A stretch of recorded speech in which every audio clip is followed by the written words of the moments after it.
And good evening, everyone, and welcome out to Walk-Ons one more time this week. We're going to be here throughout the playoffs. We build this as from the Jamborees to the Superdome and all games in between. I am Doug Gann alongside of Will Norris from that western side of Louisiana, BWS Sports. My man, LaMar. I don't see LaMar there again. I don't know where LaMar is. 2 weeks in a row, LaMar is dragging up. Thank you, Chuck, who gives us all our direction. Bracket day is here. The brackets came out today, Will, and this is, I don't know if it's like Christmas morning with the presents or the day the brackets come out for March Madness or what it is, or recruiting day. That's another one of those big days. Signing day is always one of those big days. But and also we do have a signing special that'll be coming up too. We're gonna feature all of the kids that sign their letter of intent. But it's bracket day. We can't get away from that. And Will, your thoughts on how cool bracket day is? It's something you look forward to. We got here, it looked like a couple weekends ago. We've been here the whole season, and bracket day is upon us. It gets here quick. You don't realize how quick 10 weeks can click off. But all our teams in the area that made the playoffs, congratulations to them. And then, the others, they're going to be, going on to other sports, and you wish them the best of luck in that. But your football teams, now you're in the situation where it's win or go home. That's right. And, for a couple of the teams we talked about last week, it was win or go home. A couple of them did. A couple of them didn't. And, for them, the playoffs started last week. But we made an agreement that last week is gone. We're not going to recap any of the games because, quite frankly, nobody cares what happened in Week 10. No, sir. It don't matter right now. If your name's not in one of these boxes, one of the 32 squares on the LHSA website, then your season's over. Okay, so to clear a lot of things up, too, this bracket show was regularly scheduled for yesterday on Sunday because it's our game on CENLA on Sundays. And here comes your fine friends at the LHSAA that threw a little wrench in that, put a delay on the brackets coming out until today. So, first of all, give me a little idea about what that was all about. They had a 3A team that had appealed their Booker spots. T. Washington. And until it was reviewed, it would have impacted several different classifications on the bracket. So they wait and held the hearing this morning. And after the hearing, nothing had changed. And that's why instead of the 11 o'clock release, it was closer to 10 because the brackets were set. And when they wasn't affected, coaches have been waiting on this since Friday night, and they actually got them a little earlier today. But if you're a coach and wanting to prepare for the playoffs, this really took a day away because you could kind of sort of prepare, but at that point it was pure speculation. And we're already seeing Thursday night games start to pop up in here as well. So then you don't have your opponent and you're able to swap. Thankfully, swapping tape is a whole lot easier than it was having to drive and meet midway in the middle, hand off the VHS tapes, and then drive back the other way.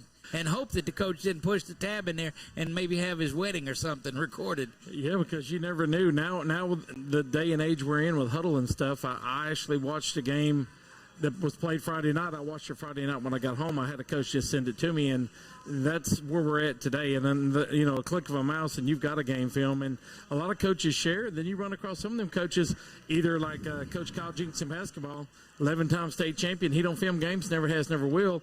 And then you got some coaches that film practice. So there's, each his own.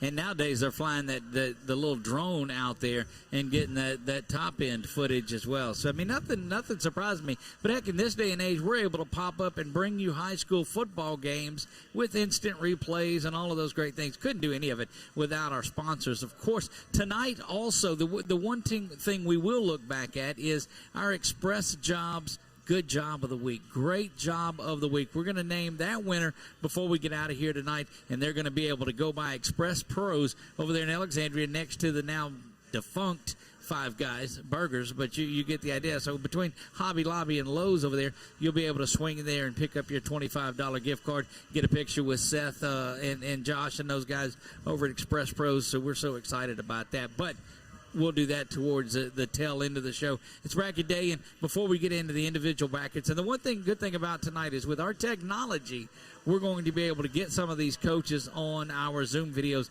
and talk to them and see how they're preparing and getting ready for things. Yeah, we got some coaches. We saw Coach Boone a couple of weeks ago look like he was in a dungeon watching film. Coach Curtis was in the field house. Coach Causey was in his truck. So, when the time is right, we catch them. We take it no matter what they're doing. And a lot of these guys are, doing everything they can to get ready. I saw a few games on Thursday and a lot of them on Friday. But right now, even with the teams, not making the playoffs, the referee shortage, you still have that opportunity to maybe play on Thursday if you're getting a local association. No, you don't get your own association that you play with all season, but that association may can send you better refs on if you went to a Thursday because they got a lot of games on Friday. So you got to be willing to work with the RCOs over the football associations. Look, I'm telling you, one of the things, Ash and its game on Thursday night, we had an all-star crew that was out there officiating, and the game was called well. And I talked to one of them after the game, and he said, "How did we do?" I said, "Well, nobody ever noticed you." That's and great. That's what you want. You don't want anybody, officials and linemen.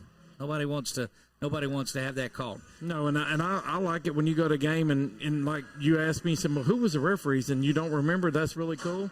And the referees don't want to be seen. Unlike some fans, you got some fans that go to the game, scream, holler, and yell. It don't matter if you're right or wrong, just to get the attention. Which you're an idiot. You're taking the attention away from the kids on the court. And to me, it's about the kids. If you're a grown man or a woman, sit down and watch the game. And if you can referee, like I've said, for 10 weeks. Join your local association. We're short all over across the state, so feel free to go to LHSOA.ref and sign up. Well, let me ask you though. So I go in there and I pay my $10. That doesn't give me the right to criticize from the stands. Oh yeah, every my dad always told me as a coach the easiest place to ever coach from was either the stands or the press box. So baseball and football, the press box. And I resemble that stands. remark. Yeah, absolutely. And I'm not going to sit behind a coach and criticize everything he does. I mean, if I cared that much, then apply for his job. And That's then right. If you're a fan, if you want to referee, you don't have to apply. Just strictly go and sign up and get with your local association, and they'll get you, where you need to be and get you trained properly. But I hate going to high school games and you see 3, 4, 5 multiple fans ejected. And, 90% of the time they're clueless. I mean, watch the game, cheer for the kids, and then that makes the game a whole lot better. And they're not distracted where they're looking over there seeing what's going on when the cops are escorting out somebody. It's about the kids. It's about the game. Let's just play ball. Too much of that's lost. Time to jump into the brackets. Coming up at 6:15 tonight, we're going to talk to head coach Justin Charles of the Holy Savior Menard Eagles. He's going to join us at 6:15. That is Division III. So let's take a look at Division IV. That doesn't really affect anybody that we have in there, but that's Ouachita Christian getting ready. They come in with the number 1 seed against Southern Lab. So in that Division IV bracket, what do you see out there, Will? Well, my biggest thing was OCS. They roll through the season. They're kind of one of the other football factories up north. I also like Sacred Heart. They played Rose Pine this year. Those kids had a lot of fight. They actually were the first team to lead against Rose Pine all year. And just those two teams jump out at me. And then, LaMar's not here for the Calvary. But, those guys, we saw what they did in softball going down there, and competing for championships. So that's another school that wins a lot.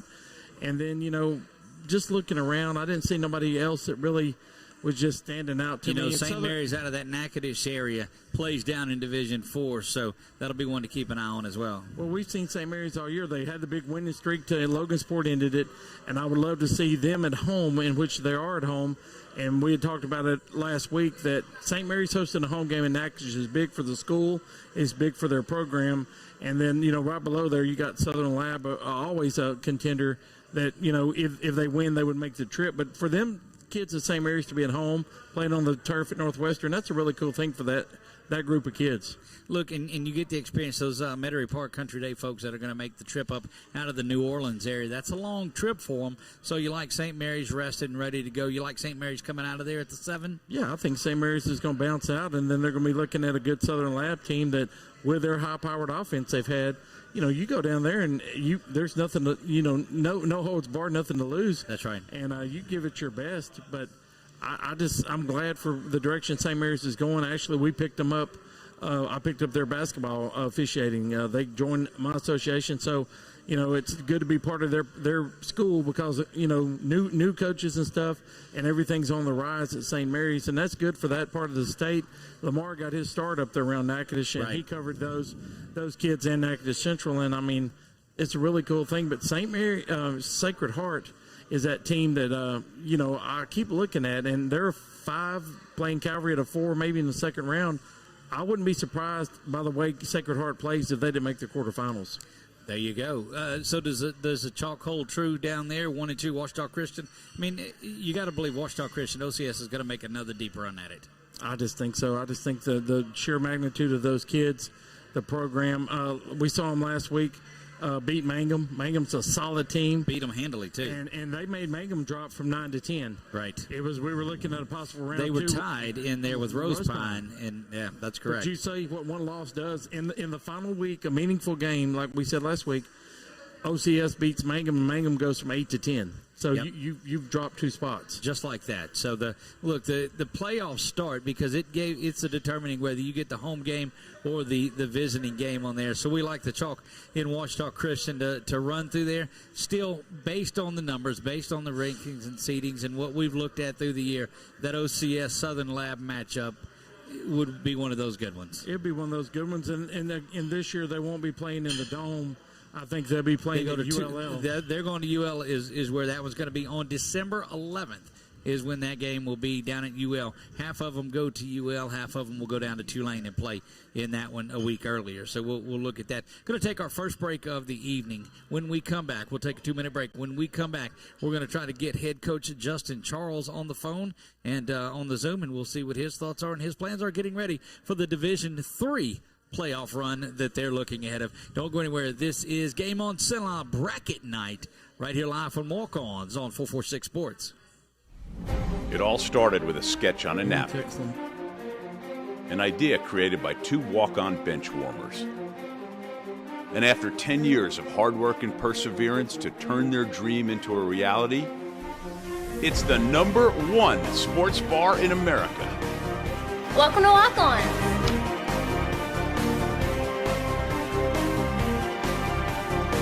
Walk-Ons, because everyone needs a little playing time.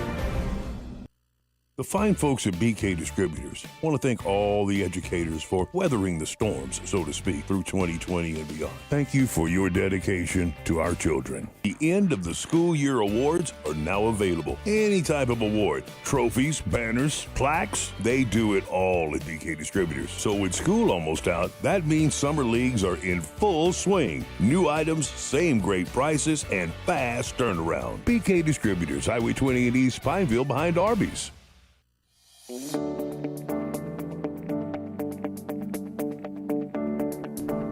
From the second you step in our front door, we work with each client individually, taking the time to understand their unique lifestyles and their wishes and their needs. When we search through properties for you, it's more than just a number of bedrooms or a zip code. It's about your life, and that's what's important to us. We work with you until we find that home of your dreams. When we do find that perfect home, we walk you through the process from the first step of making the offer all the way through until closing day, and we hand over those keys. Let the Trish Lala Group go to work for you and let us help you find that dream home.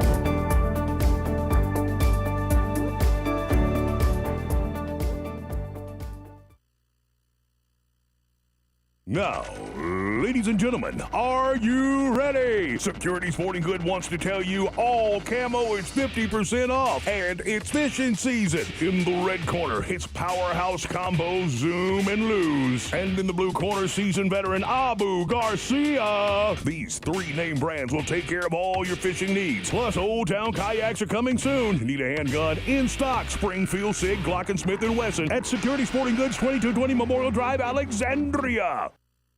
The following things are just plain wrong. Pouring coffee into a light socket. Dressing a 300-pound man in a tiny pink Speedo. And hiring an unqualified employee for your business. Express Employment Professionals in Alexandria is here to assist you in hiring that right employee or helping you find your perfect career. Apply online at expresspros.com/AlexandriaLA. In Central Louisiana, you might see me at the ballparks or soccer fields, or we might cross paths at the grocery store. I'm your local Farm Bureau insurance agent, your local expert when it comes to protecting what you love and depend on. I'm Jason Hawk. Learn more about how Farm Bureau insurance can save you time and money. So talk to Hawk at 318-791-HAWK and let me help you protect your biggest investments. Real service, real people. Farm Bureau Insurance. And we are back to walk-ons. This is the bracket edition of it. It's Will Norris and Doug Gann. We haven't heard from LaMar. Where'd he come from? I don't know, man. Just like that, we've been sitting there talking to this chair all night, and LaMar hadn't been there. You remember we said 6 o'clock, LaMar? Oh, man, I thought it was 6:30. My bad. Sorry, guys. LaMar only has 87 things to do in one day. So we looked at Division 4 already. LaMar, we went through that, but I'm going to back up for a minute while we're waiting to get one of the coaches on there. We looked at OCS going back to UL for a shot at another championship. Yeah. And we are going to, here real quick, we're able to get head coach. We'll come back to that. We're going to see if we can get head coach Justin Charles on the phone on there. Coach, can you hear us? Can you hear us, Coach? Doesn't look like he can hear us. Hang on, we'll get let's see. Hang on, through the magic of all of this television. You can't hear me, Coach? You must not if he's waiting for me to tell him something. Coach, oh, he's spinning around. Hopefully that's just his camera. Coach, can you say something?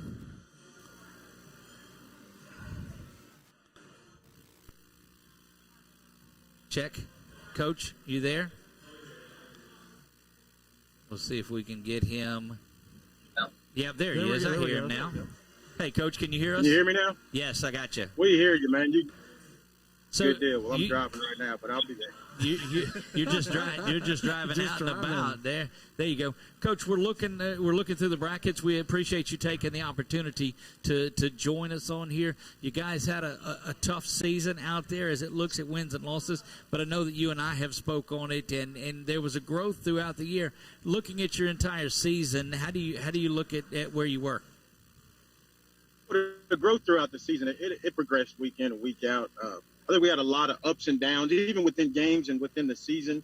Our progression as a defense, as an offense, to special teams was huge, but the maturity of my team got better week in and week out. So that's all, we asked for throughout the season.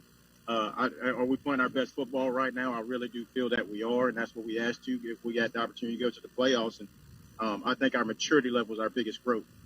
You guys go down the road to face a pretty solid Dunham team on there, but look, you've faced some pretty solid teams in district play, and you and I talked during the year that district that you play in gets you ready for anything that you'll see in those Division III brackets. It definitely does. When you look at our strength of schedule, whenever you look at the power ratings, I know people look at that and everything, but our strength of schedule is in the top 10 in the state for every division. And so our power rating and our strength of schedule was huge this year for us.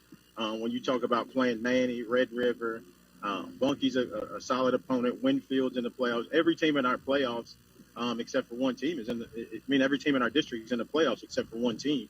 And it's a very solid, but then you talk about us playing a 5A school, non-district, and then everyone else that we played non-district-wise are in the playoffs as well. So we had a very tough schedule. Not to say we shouldn't have won a couple games here or there, but I think that's where our maturity come through. And for the rest of the year, hopefully we'll be playing more than just this 1 week. But for the rest of the season and the playoffs, we're looking at to be playing our best. Coach, I know you guys have a young team so far this year, but you have two experienced guys in Cameron Kinder and Braden Byers. How have they been big as far as being leaders of this team and trying to get this team, okay, look, this is what we need to expect here. So whenever you guys take it, then that's that. Let's go forward. Well, when you talk about kids like Cameron Kinder and Braden Byers, man, those kids will will you to win. They don't accept losing well at all. They always find the positive in everything. So those guys can will a victory for you. And so we're doing things, especially towards the end of the year to make sure that we get the ball into Braden's hands.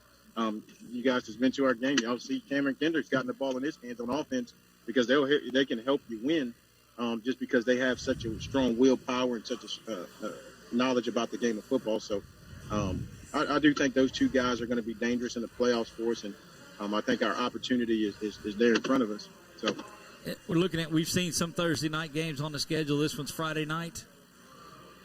Yes, sir. It'll be Friday night down in Dunham, okay? What do you see in that Dunham team that you've got to go in there and work on this week and say, okay, here we go, this is what we're going to watch? Well, if you watch these guys and you watch our football game, the trenches are going to be where it's at. They're very big up front, physical guys. Athletically, outside of one player, I really feel we're better than them in the skill position this year. They're not, they're not to say that they're bad, but they're definitely not. They don't have the speed that we have. They don't have the quickness that we have. But the problem with that is we got to run past the guys up front in the trenches to get to that second level, to also to make sure that they don't get to our quarterback. So it's just it's going to be tit for tat, and we're just going to have to make sure we utilize our athletes in space. Coach, let's step aside from the playoffs real quick here because I know the new districts kind of also dropped. It looks like you're going to go in the South District here, go and face against some of the teams from the neck of the woods of where Will's at. So talk to me a little bit about that district there.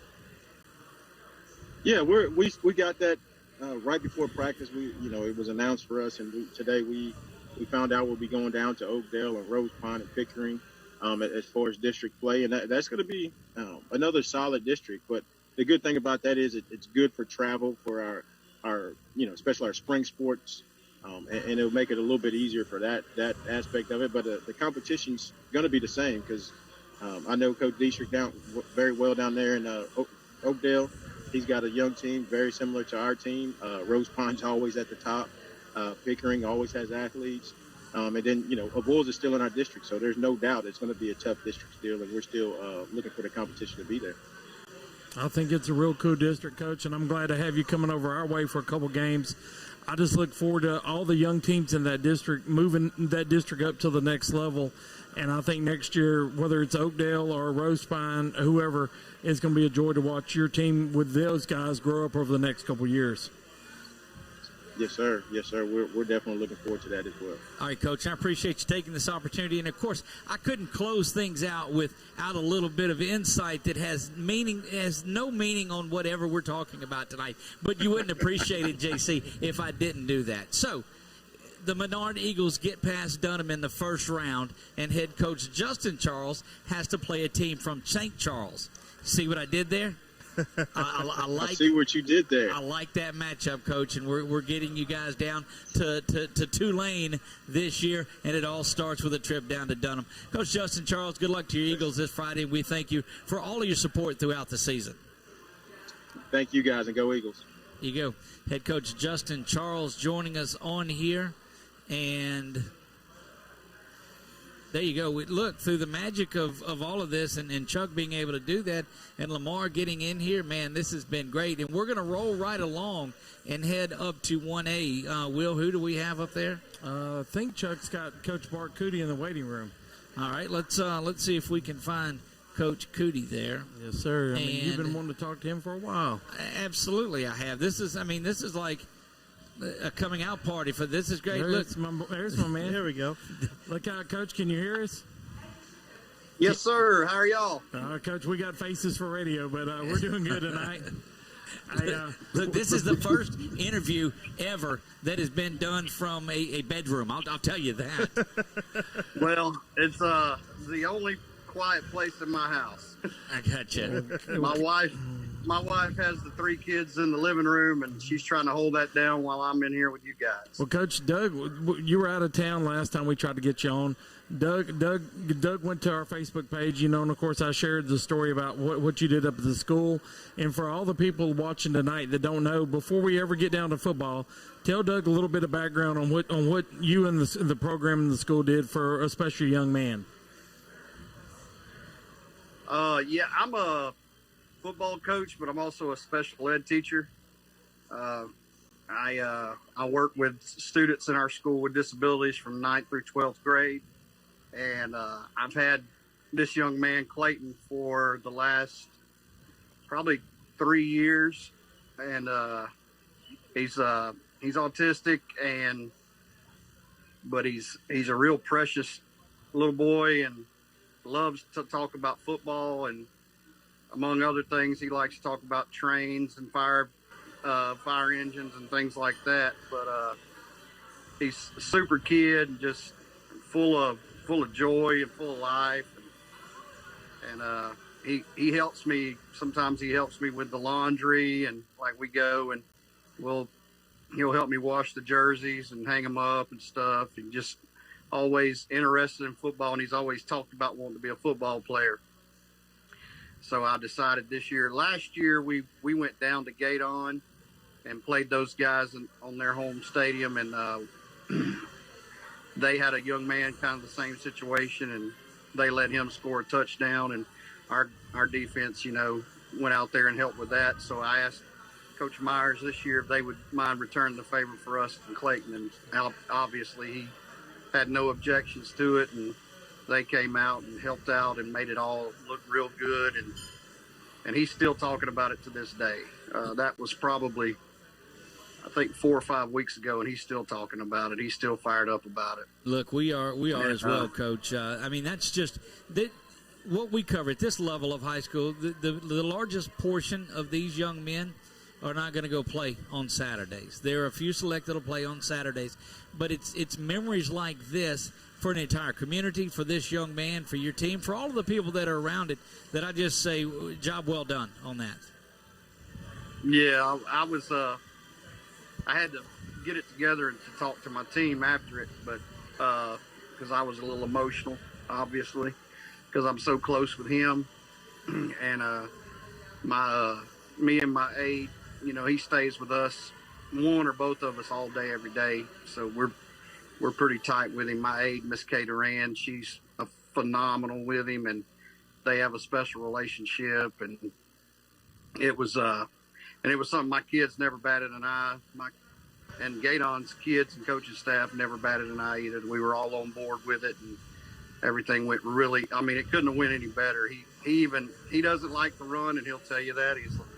If you ask him to run or do anything like that, he'll just look at you and tell you no. But when he got that ball in his hands, he shot out of there. It was a run for Clayton anyway. So it was a special night, a special event. Indeed, it was. Now, getting back into the playoffs, which are congratulations. You guys are facing an East Beauregard team that you had an earlier matchup with. That was one of those battles. And incidentally, a couple of weeks before that, the Grand Lake, it was the Elton victory. I did predict that on the show. We've got tape of that. So let's just go there. But thank you. I appreciate it. You might have been our good luck charm then. Well, what do you tell your team going back into this one, knowing that you battled so hard against this East Beauregard team, and here you get to go round 2 with it? Yeah, well, and a lot of people don't know is we played them in our Jamboree too, and that was a 12-12 ball game. It was right after one of our coaches had passed away, and we went to the funeral that day, and then went straight from the funeral, got dressed, and went out and played them for the Jamboree. And with COVID was a little crazy at the beginning of the year for us. I think we only dressed 14 for that game, and we played them to a 12-12 tie. And so it's just been building. And our kids know their kids. Our kids play against them because, obviously at our schools, a lot of our boys play all the sports, so they go up against them in track, basketball, baseball, football. So it's very familiar. And a lot of them even play, during the summers, like travel, select ball, things like that. So our kids and their kids know each other very well. So it's a very, it's intense. It's a rivalry. It has been for years. Even, I played at Maryville back in the 90s. I'm going to age myself a little bit there. And so it's just always been that way. I don't want to use the word hate, but there's a strong dislike for each other between the white lines. Well, Coach, 2 of the kids that I love to watch play and mention, On your side, Cameron Williams, a heck of a career. And then on their side, Kane Atkinson. Those two kids have combined probably for about 3,000 yards this season, probably close to 40 touchdowns. Just two of the premier running backs in that part of the state. And they're going head-to-head this Friday night. Yeah. So, I mean, talk a little bit about Cameron and a little bit about Kane. I'll give you Kane first. I literally just walked in from practice, and he was a big topic today during our defensive time at practice today. Just knowing where he's lined up, knowing where he's at, and what they like to do when he's in certain spots on the field and everything like that. And obviously, I mean, I'm not shortchanging any of their kids at all, but he's the guy that makes their engine run. He's a phenomenal, he's a hard-nosed kid that he's not gifted with a lot of size or anything like that, and neither is Cameron really, but they're able to tote the mail and get the job done for their respective teams. And he is by far if you can stop him, which is nobody's really done yet, but it'd go a long way into sealing a victory for us this week if we could contain him. But and now Cameron, obviously, I've a special relationship with Cameron. I've coached him since he was in 7th grade, and I've just always been around him. I've known him since he was born. You know, we both,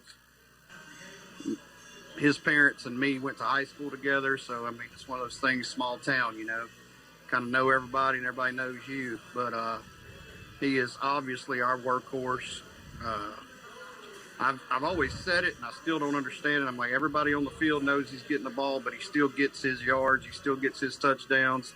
He still contributes to us, even though everybody's keying in on him, trying to stop him, because like with Kane, if you can stop Cameron, it goes a long way into stopping us to an extent. But we've been able to do some other things this year and get him into some different spots. I'm almost positive he's rushed for over 100 yards in each game. I think he's sitting at over 1,400 for the season, which puts him, he's close to the 5,000 yard mark for his career for us. So I think he needs 275 to get to the 5,000 yard mark. That's a tremendous which story. Doesn't happen. That does not happen a lot in high school football, because most kids don't get to start, and he's like he did all 4 years. Well, that's phenomenal. But he was so good that as a freshman that we couldn't not play him. Damn. Well, and his freshman year, as a matter of fact, was my first year as offensive coordinator at Maryville. So I knew what he was capable of, and he's rushed for over 1,000 yards. Except for last year with the COVID shortened year, he was only able to get 740. So a COVID shortened year, and he's 275 away from 5,000. No telling where he would have been playing the entire season. Yeah, we'd have got all 10 games and some playoff games in. He would probably be over 5,000 by now. Well, that's awesome. Coach, we appreciate you taking this time to visit with us on the show and talk a little playoff football, and best of luck to you on Friday night.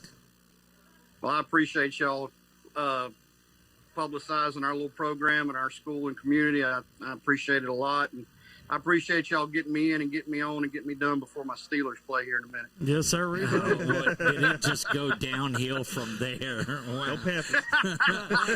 Coach, thank you. Hey, when it comes to college and pro ball, I'm not a popular man where I'm from. I'm a Ducks fan and a Steelers fan. I'm sorry. Somehow the transmission just went really bad. Coach, best of luck to you. We'll talk to you soon. This is where you hang up. See you later, Coach. Thank you. Thanks, guys. I appreciate it. Y'all have a good night. You too. Sir. All right. All right. We're going to. Got that one. There you go. We'll get that until that. Let's see. There you go. Now we're going to switch on over, and I believe we have the other side of that. Is that right? We got Coach Simmons. He should be there. He may be outside, but we may have him. See if he pops up. And again, we're rolling through the 1A bracket of this, and so excited to bring you all of this. go ahead and we'll introduce and see who we have there. Coach Simmons, you there? Yes, sir. Can you hear me? Yeah, we got you. There he is. Coach Simmons is our outside coach. He's in the yard tonight to get a good signal where he's at, man. Oh, yeah. Yeah, I'm doing the best I can. No, it's not great, but no, stay where you're at, Coach. We got you. All right. Yeah, no, you're doing fine, Coach. So you guys, we were just talking to your opponent prior to this, and he talked to us about how, this is actually, we thought it was round 2, but you guys actually played back in the Jamboree as well. And so you guys, there's no confusion of who's who. You guys know each other pretty well.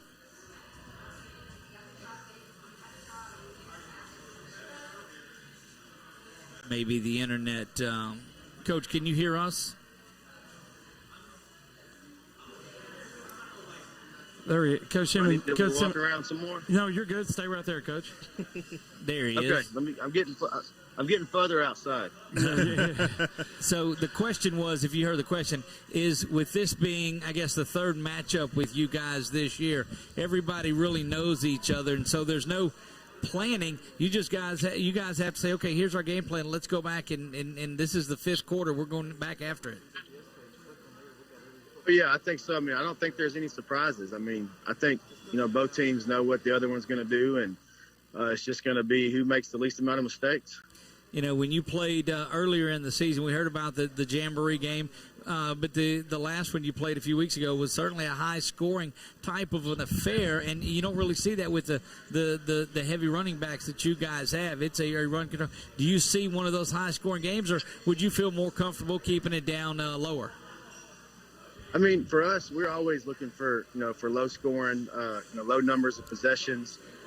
Just this year, offensively, we've just been a little bit better than we have been, and we've been able to score quicker. It hasn't really helped our defense because they've had to be on the field so much. But, this week, I mean, our defense played better last week. Hopefully, we can continue that this week. But with the athletes that they have, I mean, they're always one play away from breaking it. So, you just never know.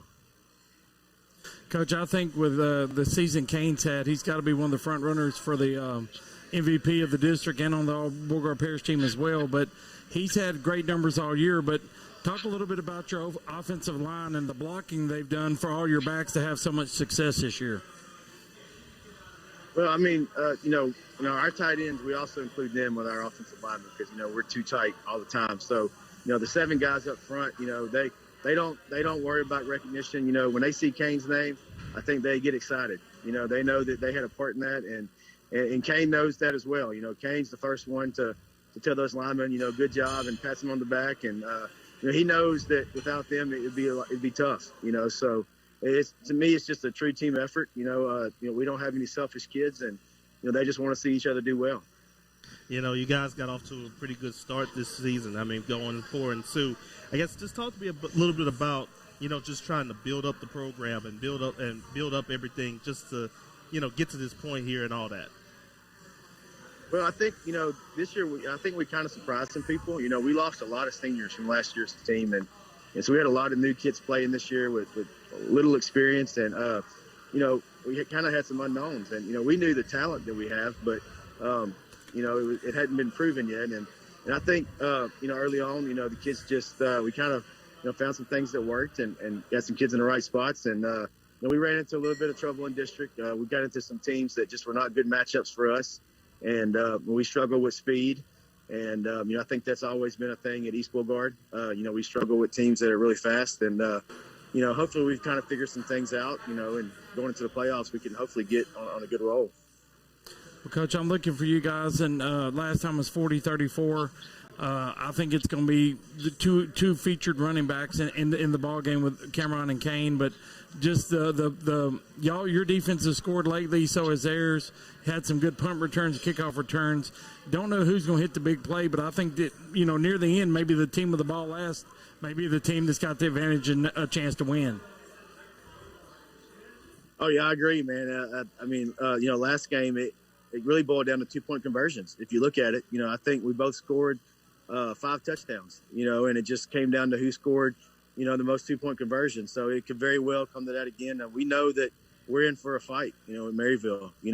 Records don't matter in this game, and their kids are going to give us their best shot, and I think our kids are going to give them their best shot, and it could be, who has the ball last, so that's what we're preparing for, anyways. Yeah, well, we're glad to get you on here tonight, Coach. For all your Trojan fans, let them know that the new owners took over for the Beauregard News. It'll be a one-day weekly paper, and it'll be out on Saturdays, just like we've done all year. We'll have your kids in it and all sports, and same to Coach Cootie, too. But it's going to one day a week. The coverage won't lapse. We'll have 2 or 3 pages that be in color. So we're going to keep taking care of those kids in all sports and football as long as either one of y'all keep rolling. Awesome, man. We appreciate it. All right, Coach. There you go, Coach. Thank you again for joining us. We appreciate you taking the time out of this. Wish you the best of luck Friday, and would love to talk to the winner of this one again next week. Yes, sir, man. Appreciate it. Y'all have a good night. There you go. Thanks, sir. All right. Going to take this opportunity to jump on a commercial break. Was that Bigfoot behind him? I think we're going to take this opportunity, Chuck, to take a break here as we're rolling through the brackets. We've covered Division III. We've covered 1A. We're going to dive back into 1A a little bit and look around some of those things in there. Can I give my analysis? Can you what? Can I give my analysis? Yes, absolutely you can. But after this break. Yes, after this break. That's why we're going to jump back into it right after this. We'll do all of that. You're listening to the Bracket Breakdown. I just came up with that, huh? That's cool. Wow. Who knows? Live from, how about that? live from Walk-Ons. This is a 446 sports presentation of Game on CENLA. It all started with a sketch on a napkin. An idea created by 2 walk-on bench warmers. And after 10 years of hard work and perseverance to turn their dream into a reality, it's the #1 sports bar in America. Welcome to Walk On.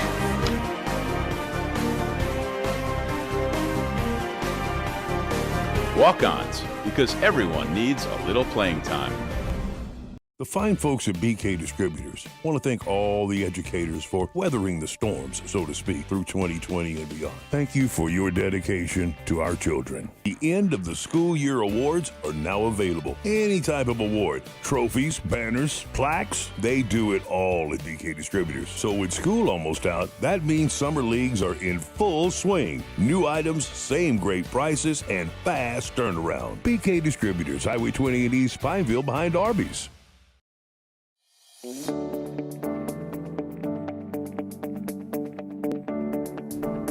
From the second you step in our front door, we work with each client individually, taking the time to understand their unique lifestyles and their wishes and their needs.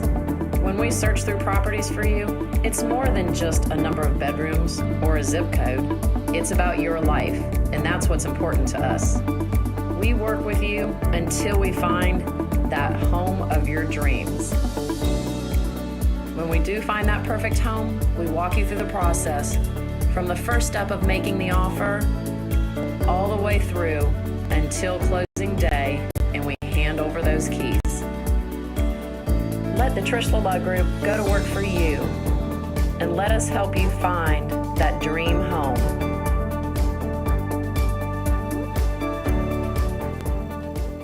And we are back. It is Game on CENLA. Doug Gann alongside of LaMar Gafford, Will Norris. And LaMar, let's get your look at 1A in there. We've talked to the coaches of East Beauregard and Maryville. They're down at 13 and 20. So you got some heavyweights up at the top of that with Logansport, Oak Grove, Grand Lake, and Homer up there. Your thoughts on 1A? Yeah, I think, like you said, once again, you got some good heavyweights up there, too. You got Logansport, who started off the season 0-4, but they've won 6 in a row, and they're just as hot as any team right there. But you can't forget about the Pelicans of Homer. You can't forget about Oak Grove. You can't forget about Haynesville, Grand Lake even. So I think I look at this bracket, and I think really Logansport should be, one of the last 4 teams standing as far as getting in down to the semifinals. But I wouldn't be surprised if it's an all chalk. Once we get down to the playoffs here, I just think that Logansport's pretty much one of the better teams out there, and then, maybe we get a semifinal between Homer and Haynesville, and that would be lovely right there just to see those two teams face against each other again. Yeah, and then what do you think about the Northwood Lena playing Gaydon?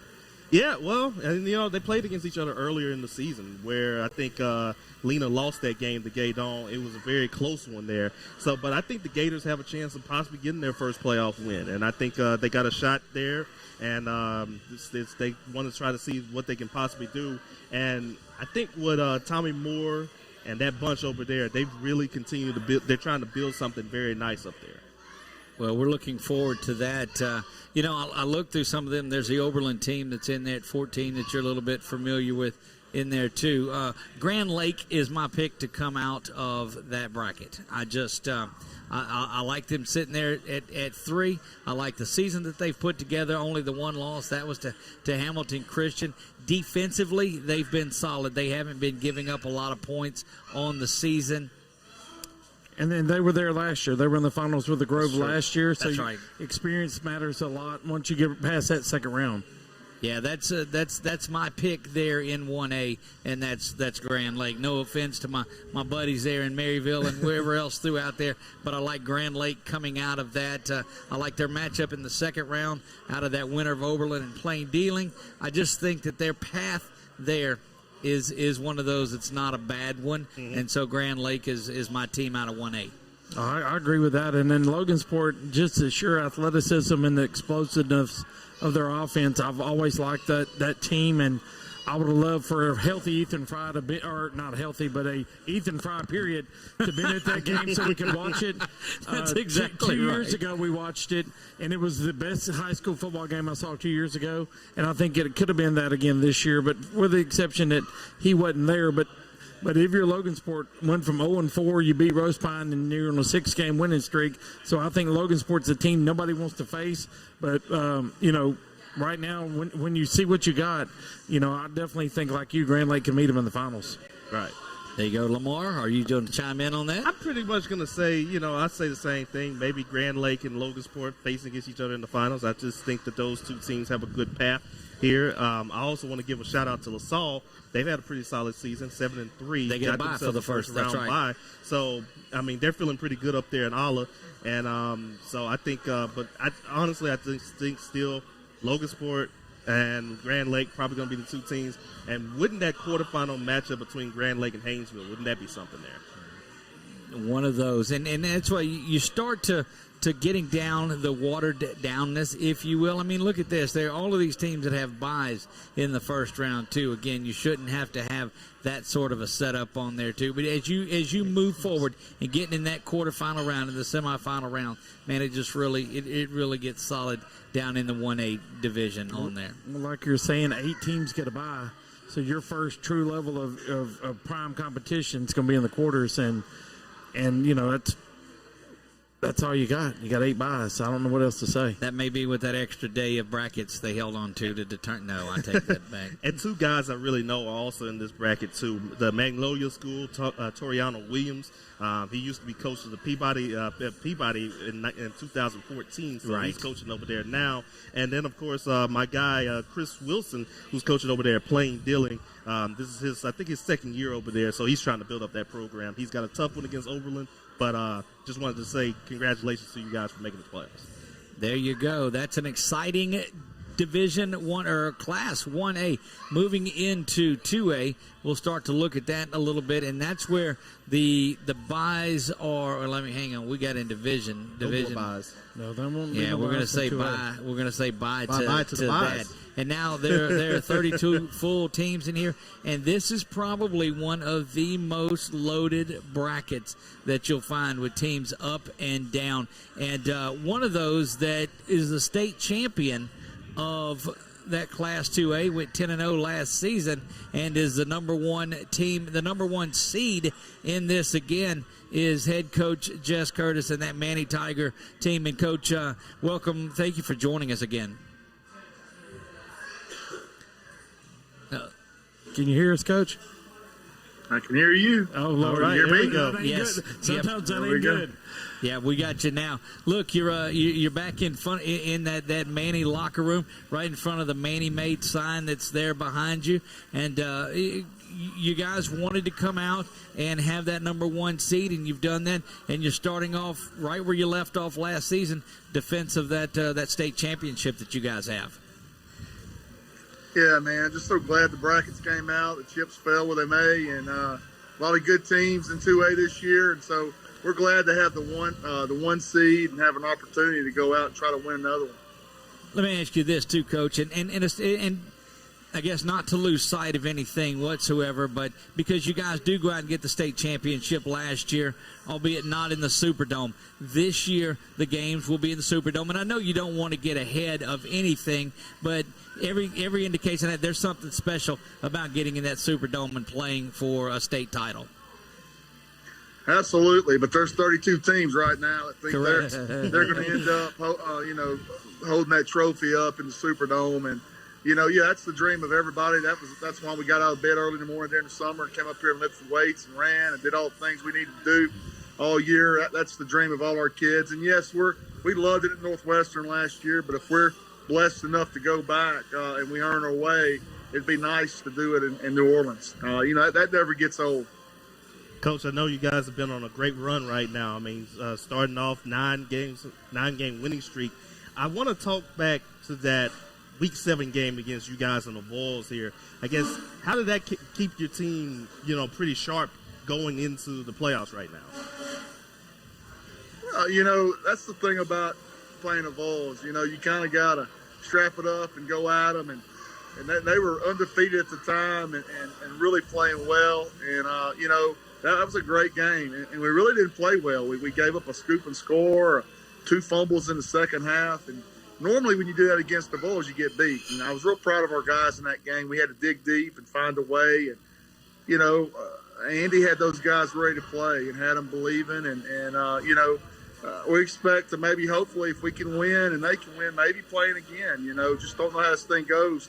We got our work cut out for us. Our bracket, start with Independence and then Pine East Feliciana winner and then a Rose Pine Red River winner. So before we get to that, there's some great teams on our side of the bracket. And I think it's neat. Every team's a little different, has great players. I just think it's a great bracket. Well, we've talked a lot about, we cover mainly 5A, I do, on here, and I go down and look at this 2A bracket, and pound for pound, I got to believe it's as tough as any class in the state, 1A through 5A, this 2A class. Yeah, that's some great teams. There's the ones I mentioned on our side of the bracket with us. You look on the other side of the bracket, those guys trying to win that side, you're looking at, Lorville, Amite, General Trask. I mean, there's some really good teams on that side of the bracket. So, it's going to be fun. It's going to be a game-by-game deal. You better not be caught looking ahead because, everybody's got their eye on that prize. We've got a good Independence team coming. They come out at tough and meet district, and they're going to be gunning for us Friday night. So, that's all I'm worried about right now is getting that first one. Coach, we all know you love the running game and everything, but one of the things what I looked at when I was trying to dissect your team this year has been you have 3 running backs that have at least scored 10 touchdowns. I mean, of course, London Williams, but, of course, you see Trent Williams and also Jeremiah James really coming along. Just talk to me about this 3-headed monster of running back that you have.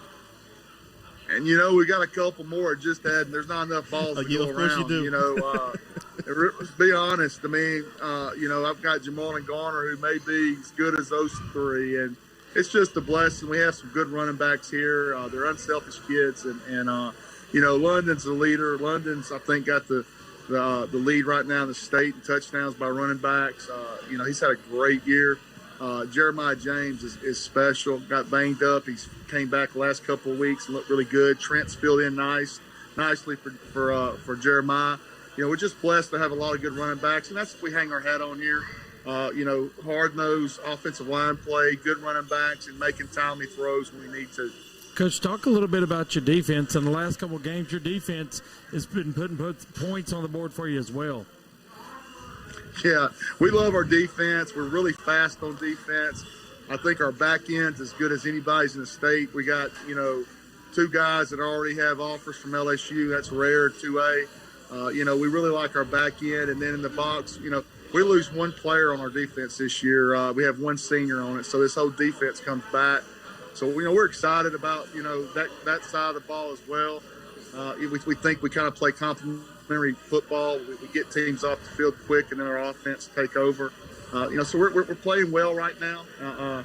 We just got to take it one game at a time, one play at a time. Well, Coach, that's exciting to see. We know you're getting ready for this. Was there any difference to the bracket coming out a day later and not knowing who you're going to play? I think y'all probably settled on that and got to work for any opponent that you may face on Friday. We were working all weekend, Right. And I told my guys we're working. Don't even think about going hunting or whatever. We're working. That we felt like the bracket was going to drop as was, and so we went ahead and got started and kind of looked ahead of what we would have if it would have changed. But we felt good about it staying the same, and so we prepared. We're not behind, and you only get so many chances at this, and I got a good group of kids, and I'm not going to shortchange them by any means. So we're ready to roll. Well, we're looking forward to a big matchup Friday, and then continuing again in what is one of the by far toughest brackets at all, this 2A bracket. There has been some rumor that folks are wanting to come down there and get some of that Toledo Bend water and whatever's going on out there that you guys are using in Manny, and they want to start putting that around the area. Is there any truth to that? I don't know, but I see a lot of good teams, man. I see a lot of good teams, and we're going to have our work cut out for us to go back to New Orleans, and our kids know that. And so we got to try to be 1 point better every Friday night. Well, Coach, we're going to follow you the entire way, and we thank you for taking the opportunity to spend a little time with us here on this Monday night bracket edition. I appreciate you guys inviting me. It's great you guys doing this and getting these kids' names out there like that. Appreciate you guys. Thank you, Coach. Appreciate you, too. Appreciate you. Thank you.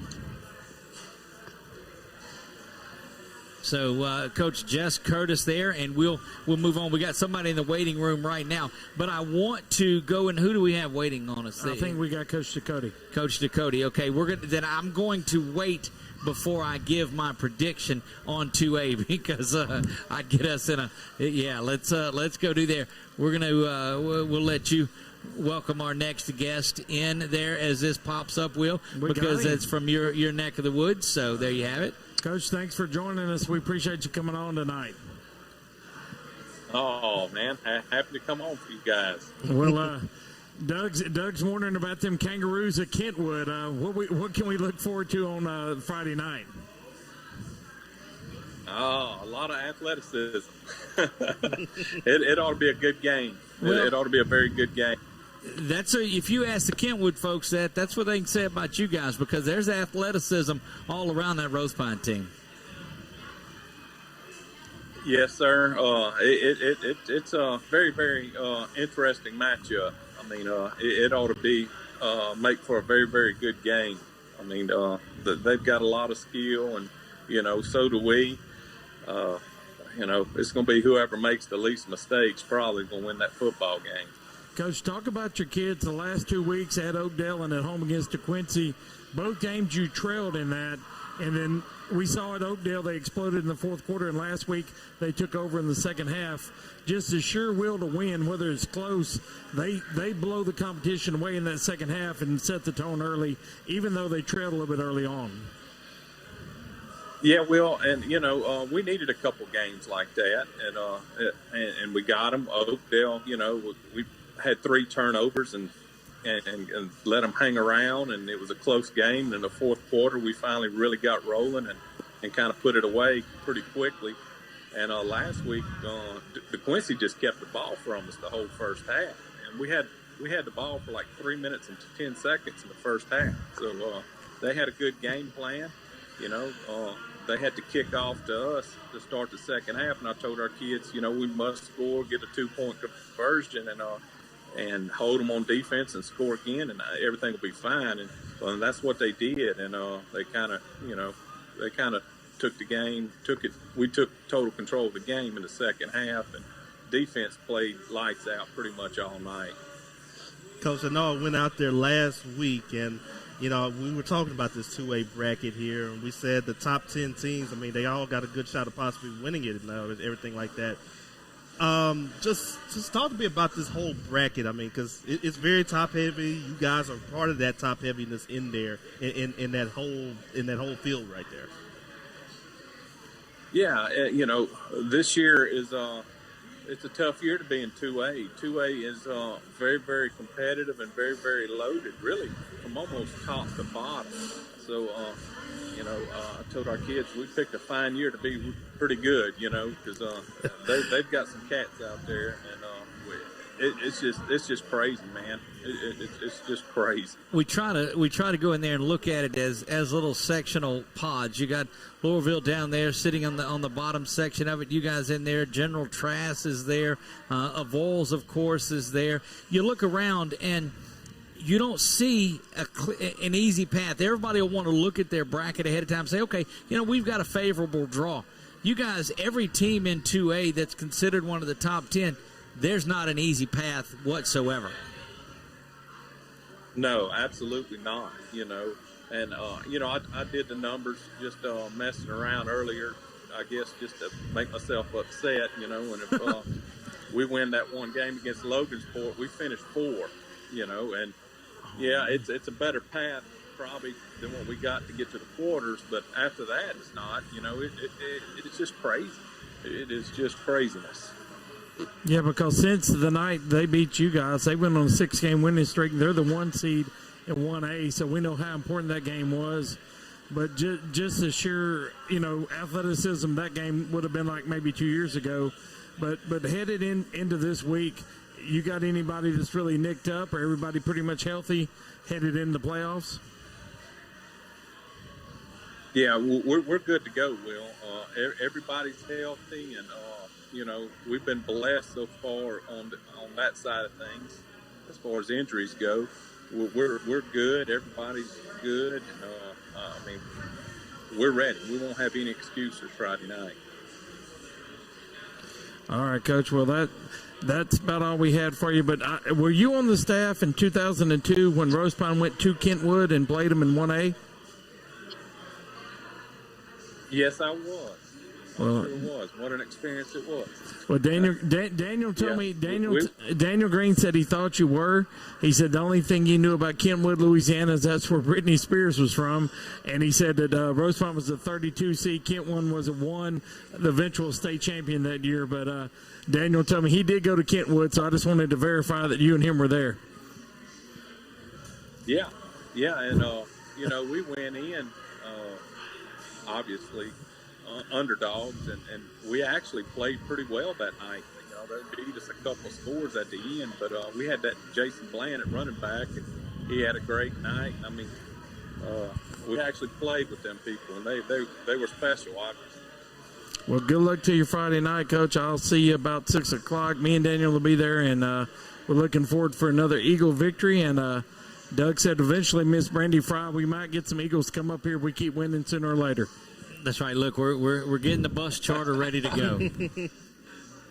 All right, Coach. Thank you for joining us, and best of luck to you. And we'll talk to you. We're going to follow you as long as you're still in the playoffs, all the way to the Dome. That sounds great, man. Thank you. Thank you, Coach.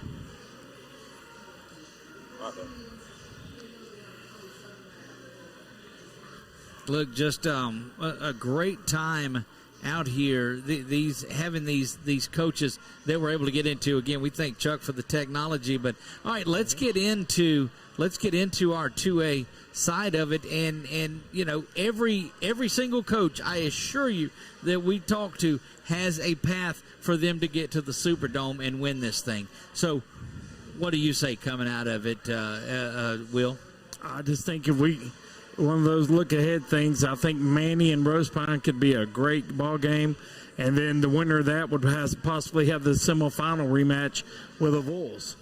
Look, that round 2 matchup with Red River is not going to be an easy one by any means. Oh no cakewalk at all. We saw Red River hang almost 30 points on Manny, so Red River's capable of scoring. The best thing for the Eagles that game would be at home, and Red River will be a hard-fought battle to get to Manny. I don't think Pine East Feliciana's got much of a chance at all. I think they'll be put to sleep early in that one. And then when you look at the bottom half of the top bracket, we got Coach Andy Boone and the Vols. They're not going to be happy losing the final game of the season. No, but they have a pretty decent path. You hate to look at paths on there, but they've got an opening round matchup with Bunkie. I like them. I like them in that one, of course. Then you go face a Winfield and a Delcom in that, and it's the third round. You're getting into a North Caddo perhaps before you go around there. So you're looking at a possible quarterfinal match, and who knows what goes on there, LaMar? Yeah, exactly. I mean, I just think, again, you look at this whole bracket in general and these top 10 teams and everything, and I think, like we said, the paths are something there. And how about the forfeits from a meet, though, too? Because that drops them, to the 6th? To the 6th. And I definitely still think that they got us as good a shot as possible just to get down there to the finals. I know what they would have to face against General Trask. That's one of the teams that they would have to worry about, definitely in the quarterfinals, and then Laurelville in the semis if they were to make it that far. But I think they're just as talented enough just to get down there. Only 2 games they've lost. Yep. Were by forfeit. And That's so it. that meet team we were talking about in the top 4, they were as high as 2 at one point. That's one of those that you draw and you're like, okay, we've got the 6 on there. But it's these forfeits really wreck the power ratings and these brackets. And we definitely know a meet's not a 6, and we don't think Rose Pine's an 8. But I didn't know Brad. I hadn't talked to him today. I didn't know he'd figured that. But that Logansport win would have moved them to 4, and they would have had a Vols' Road possibly right now. And that's just how much one game means.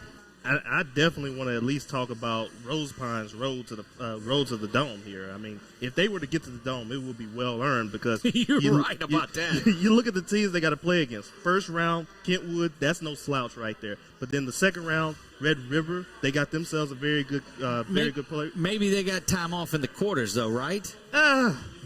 Not Manny. Right. Not at all. And then even in the semifinal, you're looking at either a Vols or facing against North Cattle, who has an LSU commit. So just to play a Laurelville or an Amite or if you're on the top half of the bracket, make it down there. We all agree on the participation trophy stuff, but you have earned your right to get on a bus and go to New Orleans. Absolutely, and look, you can see when you talk to these coaches, not one of them want to look ahead, but every one of them looks at that path and looks at how things go out and play out and how it is to get to that Superdome.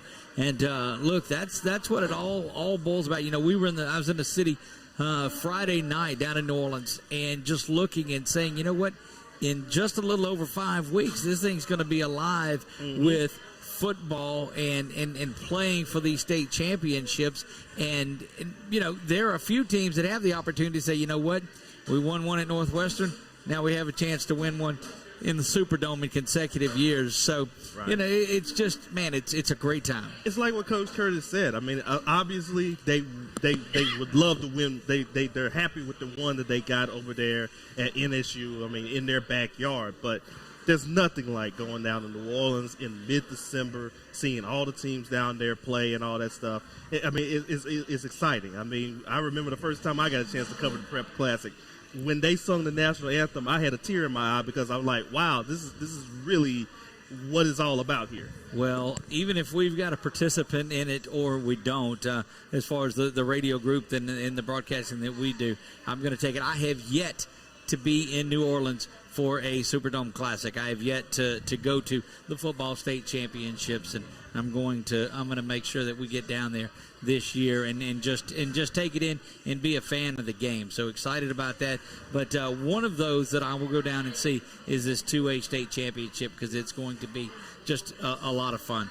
We're only 1 hour into our 2-hour special. This is the Bracketology. We've got a lot of coaches still on the line ready to get into the room and talk about those. We've not even talked about 3A and 4A and 5A and all of this. So I'd be remiss if I didn't get into this, because we all picked a winner on 1A, or so we thought. LaMar, give me your 2A state champion. Manny.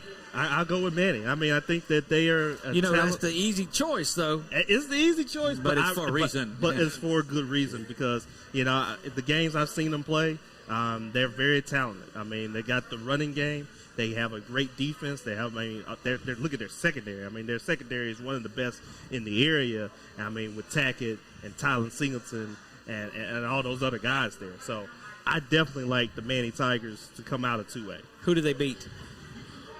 Amite. I'll go with Amite. I mean, I think that they're not a 6 seed. I think they got a good chance of making it down there. You stole my thunder there. Will, who comes out of 2A? I'm going Manny Tigers up top.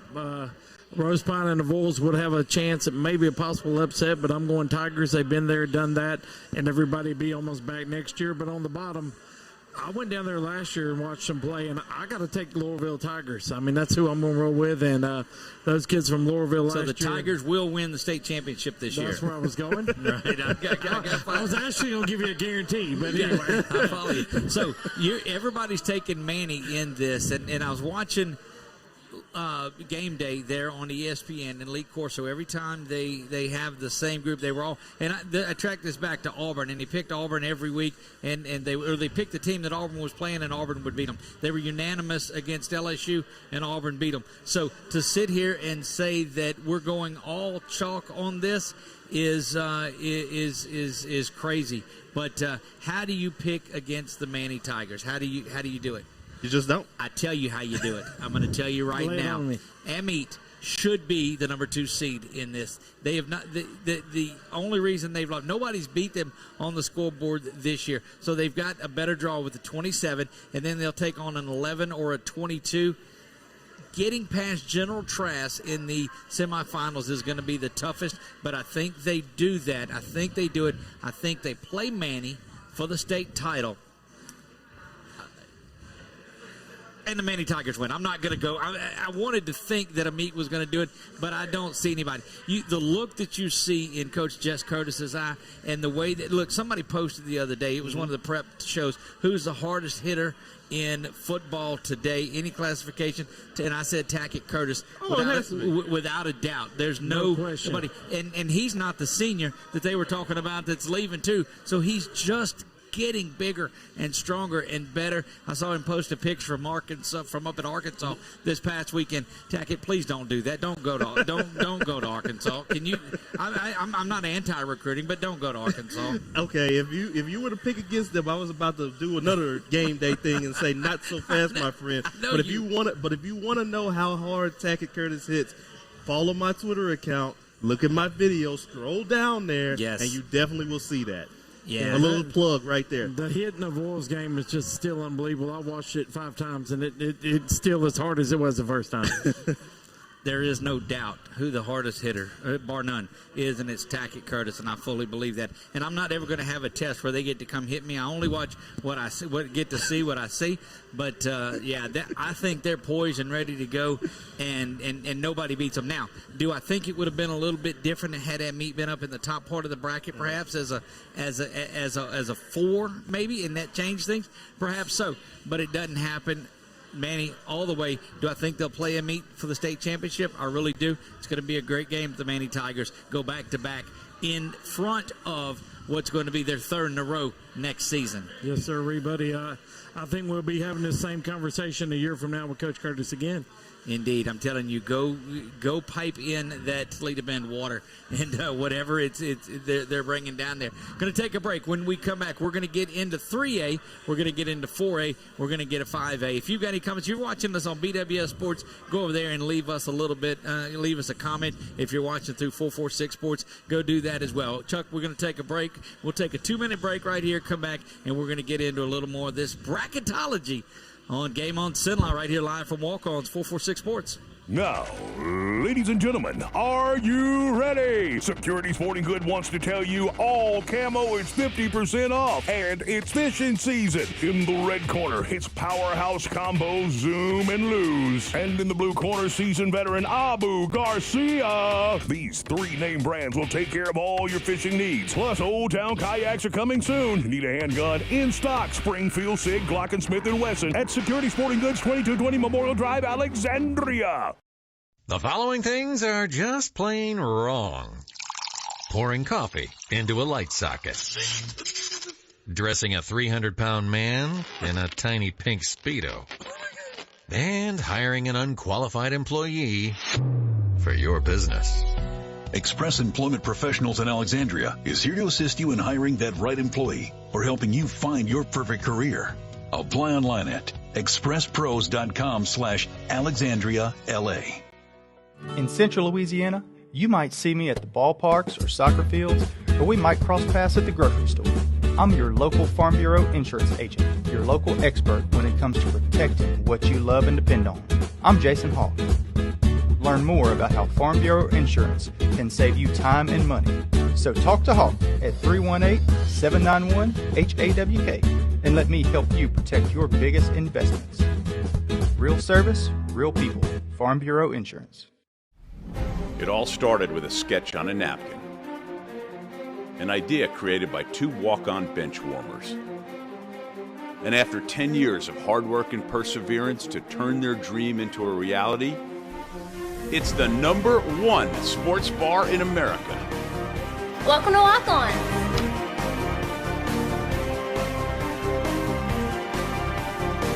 Walk-ons, because everyone needs a little playing time.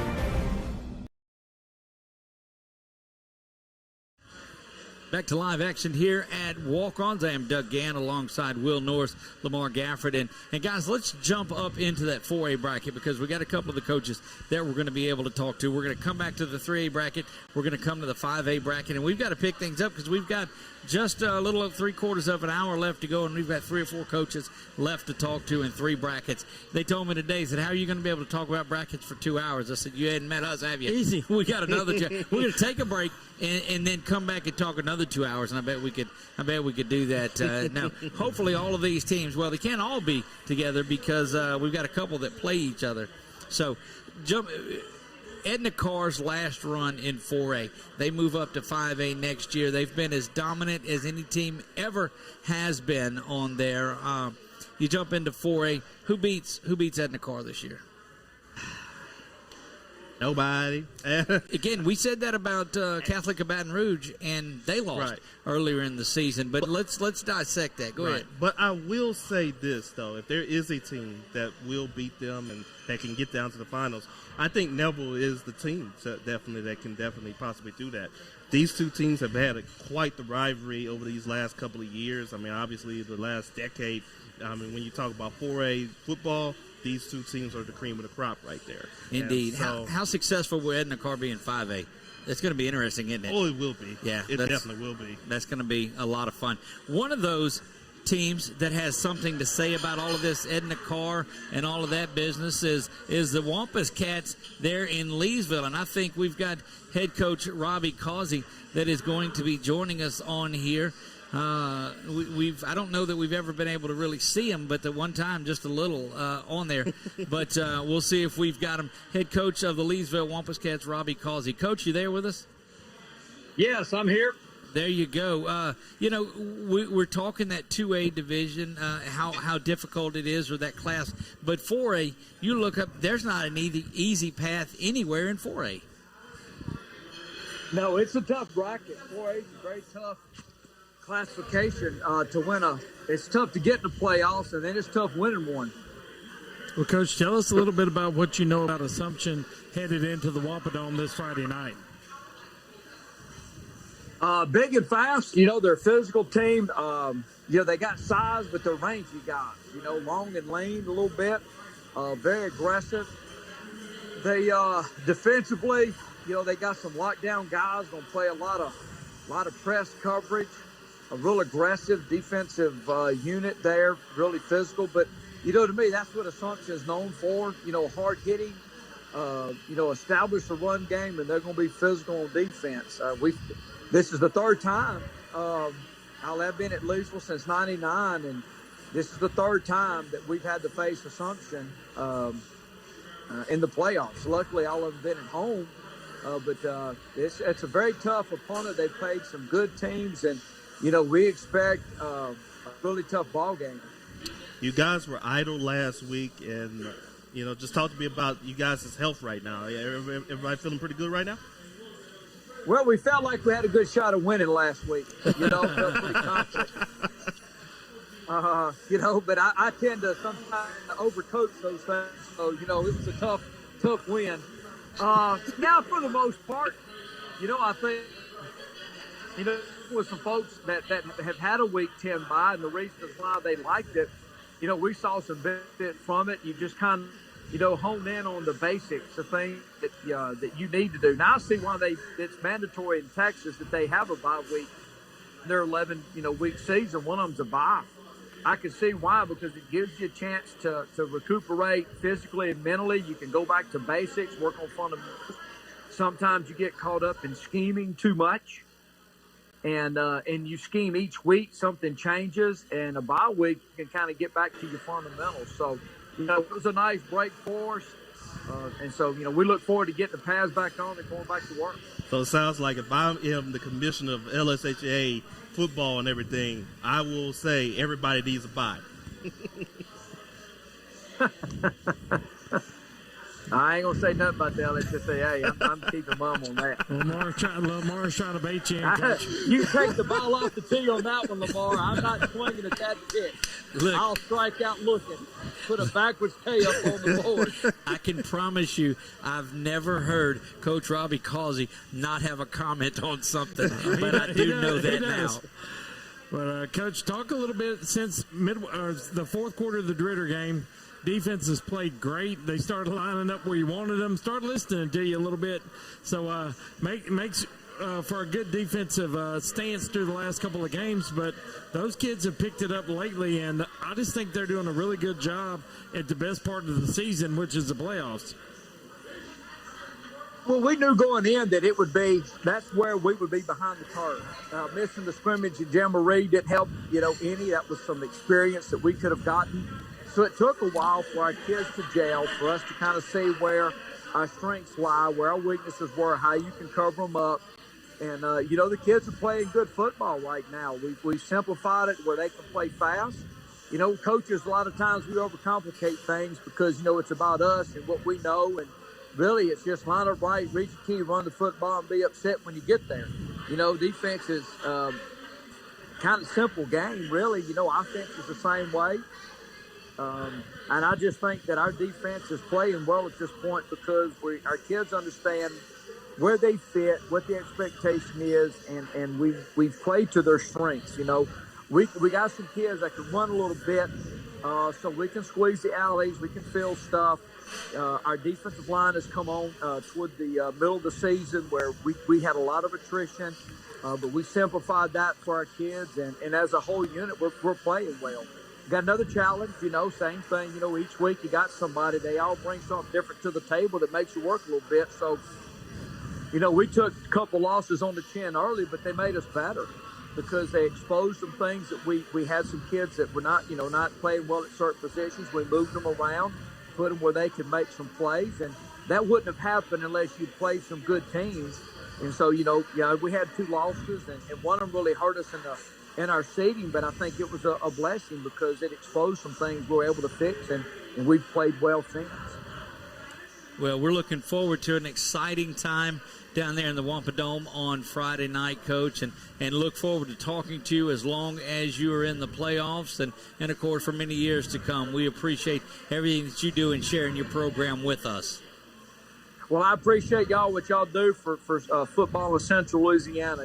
There's a lot of good programs, coaches, and kids that are, benefit from the exposure that y'all give them. And so we give a big thank you to y'all as well. Well, good luck this weekend, Coach. We appreciate the kind words indeed. And we look forward to speaking to you next week after your big first-round victory.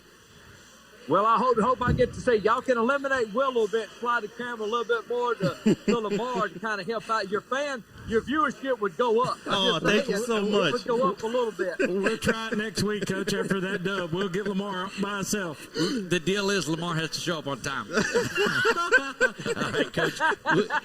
We'll see. Thank you. Appreciate y'all. Thank you. Go Cat. There you go. Thank you. As always, Coach Robbie Causey. Just a thrill to speak with, and we really have that. Again, going through that bracket, here we go. We talked about it. Will, you started last time, so we'll start with you. Your winner coming out of 4A. I'm going like LaMar. I'm going Edna Carr. I think it's going to be Carr and Neville in the finals, and another one of their typical games that they've played over the last decade. I'm looking at Eunice DeRitter. They flip-flopped. DeRitter would have been at home, yet they got to go to Eunice. So if the Dragons can go pull off that upset at Eunice, then they would be at home hosting number 1 Edna Carr. So I think that's a possibility. We see Carr and DeRitter in round 2. LaMar? Yeah, I got to say Carr wins it there. It's going to be down between them and Neville. I can't count out, though, Warren Easton. This is also a team that's always been down there. They're going to have a pretty good semifinal matchup against them and Neville. So, I mean, that's going to be something to watch out for. But I think at the end, Edna Carr is the last team standing. So you say Edna Carr. You say Edna Carr. In 2A, we were all in agreement, right? We're not in 4A. We're not. So Warren Easton's got the 30. They win that. They go on and win week 2 in there. They've got that path. Yes, they have to play Neville, but Neville after that, they play a Karen Crow. They play a Lakeshore or Cecilia. They've got a tougher job getting into that. I think they get beat up a little bit more. 20-18 was that Edna Carr and Warren Easton game.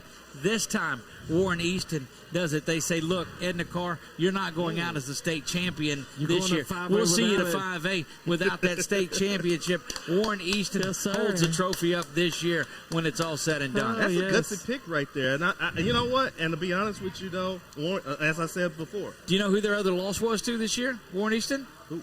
Catholic of Baton Rouge. There you go. Yeah, so Catholic. your 2 losses were by 2 points. Now they get hammered by Catholic of Baton Rouge. Right. But Catholic of Baton Rouge was still mad after everything that had went to them. Absolutely. But I take Warren Easton to come out of that. And you know, Warren Easton's always been a very good team there. I mean, that's one of the that's why I said between them and Neville, that's going to be a great semifinal matchup no matter what happens there. I mean, Warren Easton's just as battle-tested as any of those other 2 teams that we just named here. So I wouldn't be surprised if they're the ones also holding it at the end. One of those that's got something to say about it is joining us. He's over in the waiting room right now, and we're going to take this opportunity to hopefully to bring in head coach of the Tioga Indians and Kevin Cook. Coach Cook, welcome to the show. We have to see if he's on there or not. There he goes. He's connected to the audio. Coach, you there? Yes, sir. How you doing? There you go. Head coach Kevin Cook joining us tonight. Coach, the playoffs are right around the corner, and the playoffs are a special time. You guys, we've talked Friday night on the show that we did and about the way that your guys have progressed all year long. You go up to Shreveport, where you've played already once this year in Independence Stadium, to face a tough Huntington team. What are you doing to get ready for that one? Well, the first thing was trying to figure out how to squeeze a couple, 2-3 days of practice into 2 because we're going to play on Thursday night. Right. And, that was the main objective, is to try to figure out how to get the right amount of reps in and not overdo it. But this time of year, I mean, honestly, it's playoff football, so we're just going to. You're not putting in a new offense or defense for this week. Like, you've got to dance with the girl that you brought up. So we're going to put the ball down and get after it on Thursday, doing what we do. And again, that game is on Thursday because the state fair is up there this weekend, and so that game had to be on Thursday. Is that right? Yes, sir. And I'll be honest with you, I'm glad it's on Thursday. I would have played tonight. If they would have let us, we'd have just played it tonight. Me and my coaches all kind of agreed on that. We looked at the film yesterday. We looked at it today. The film's not going to change any. Like I said, we're not reinventing the wheel. I'm sure they're not going to reinvent the wheel. They've got into the top half of the bracket for a reason. They're good at what they do, so let's just do it right now. Speaking of your coaches, I go to church with a couple of your coaches, Coach Mooter and Coach Dufour, and of course, you know that we were talking a little bit of football, and they're excited and ready to go in this thing. It was great to talk football with those guys.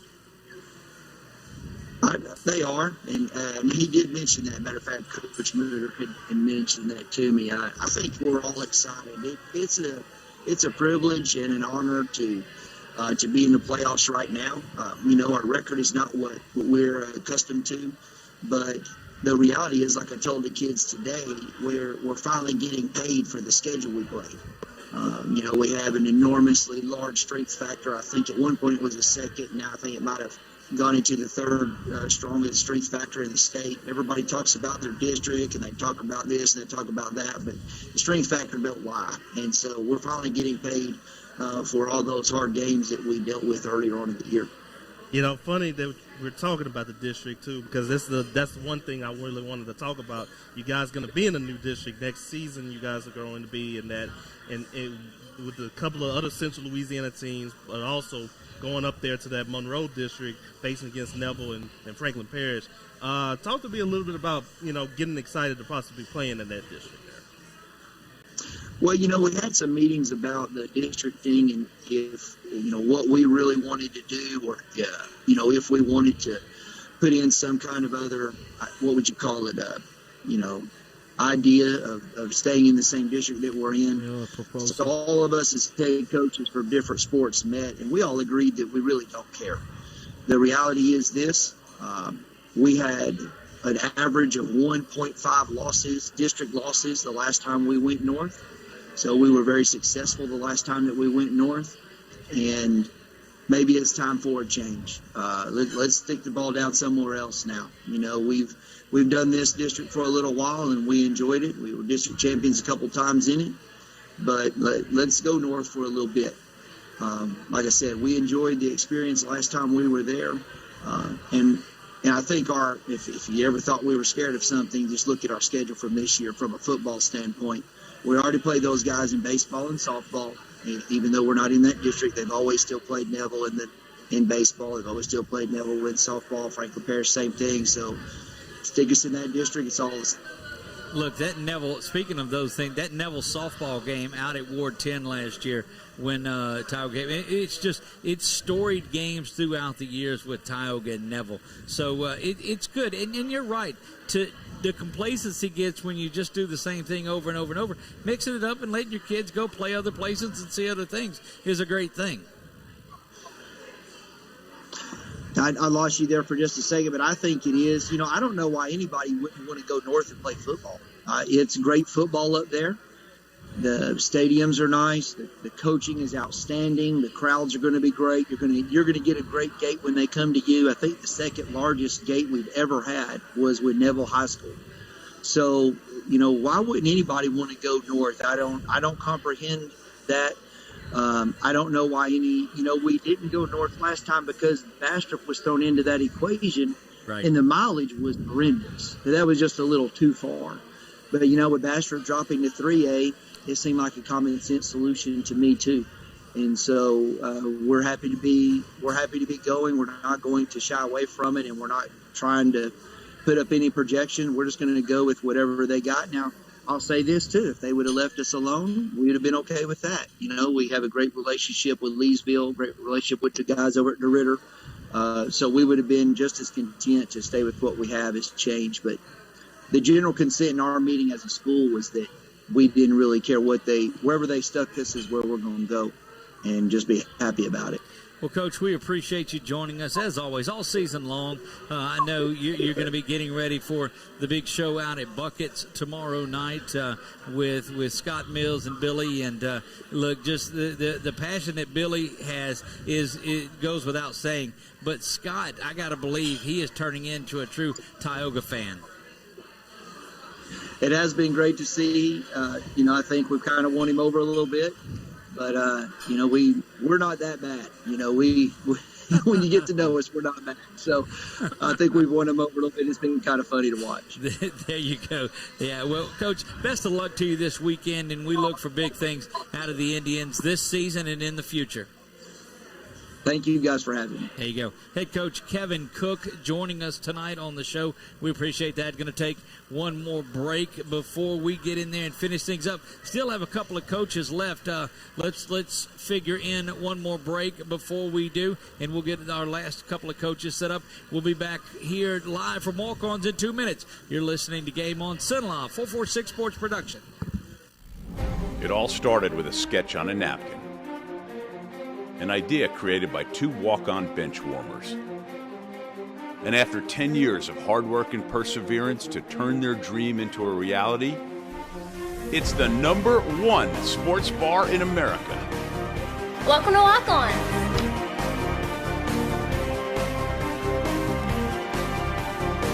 Walk-ons, because everyone needs a little playing time. The fine folks at BK Distributors want to thank all the educators for weathering the storms, so to speak, through 2020 and beyond. Thank you for your dedication to our children. The end of the school year awards are now available. Any type of award, trophies, banners, plaques, they do it all at BK Distributors. So with school almost out, that means summer leagues are in full swing. New items, same great prices, and fast turnaround. BK Distributors, Highway 20 in East Pineville behind Arby's.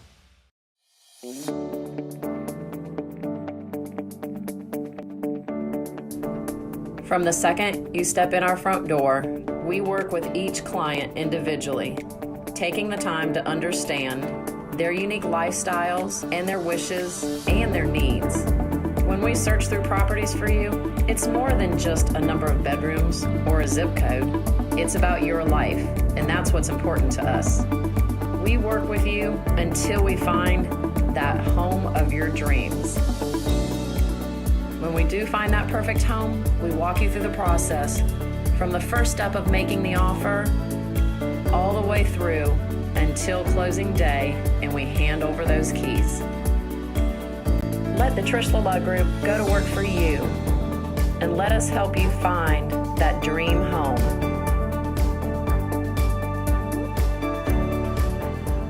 And we're back here. Going to step back a little bit. We skipped over the 3A division.